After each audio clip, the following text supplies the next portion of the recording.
Just a few months ago, Nadia from Kiev was a frequent customer in these expensive stores. But now glamour has turned into window shopping. A week before New Year, she was made redundant from her job. Nadia was told that it was because of the credit crunch.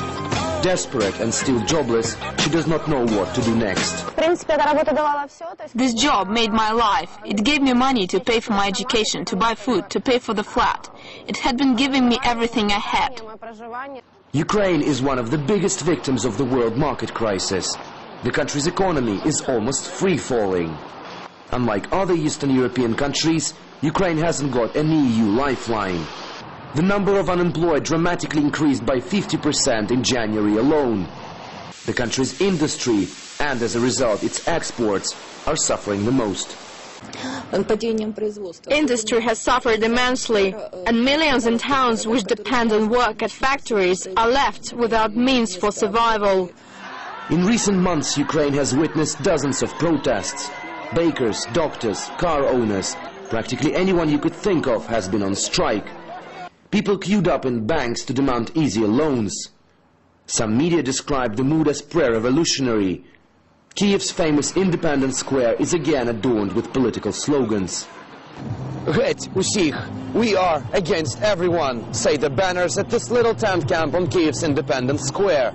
A rare thing for what used to be the epicenter of the Orange Revolution. There are no different political forces taking part in the protest, only the people who are demanding a complete change of the political landscape in Ukraine. There are no politicians here. The movement consists of ordinary people. We want to inform other people and get them to participate in a mass act of civil protest, one aimed at changing the political elite in the country. We hope to gather at least 30,000 people. In November last year, Kiev was granted a $16 billion loan by the International Monetary Fund. Ukraine has already called a quarter of it. But when it asked for more, the tranche was halted, according to the IMF, because of the political infighting between President Yushchenko and Prime Minister Tymoshenko. The IMF didn't relate it directly to political instability. It said it was because the government didn't pass needed legislation for the loan to be delivered. And generally speaking, the reason is constant tensions between the President and the Prime Minister. The two leaders started to show some solidarity when the talk of losing IMF help came up.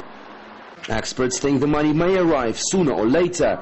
At the same time, they still believe a default could be announced any moment, even with the loan.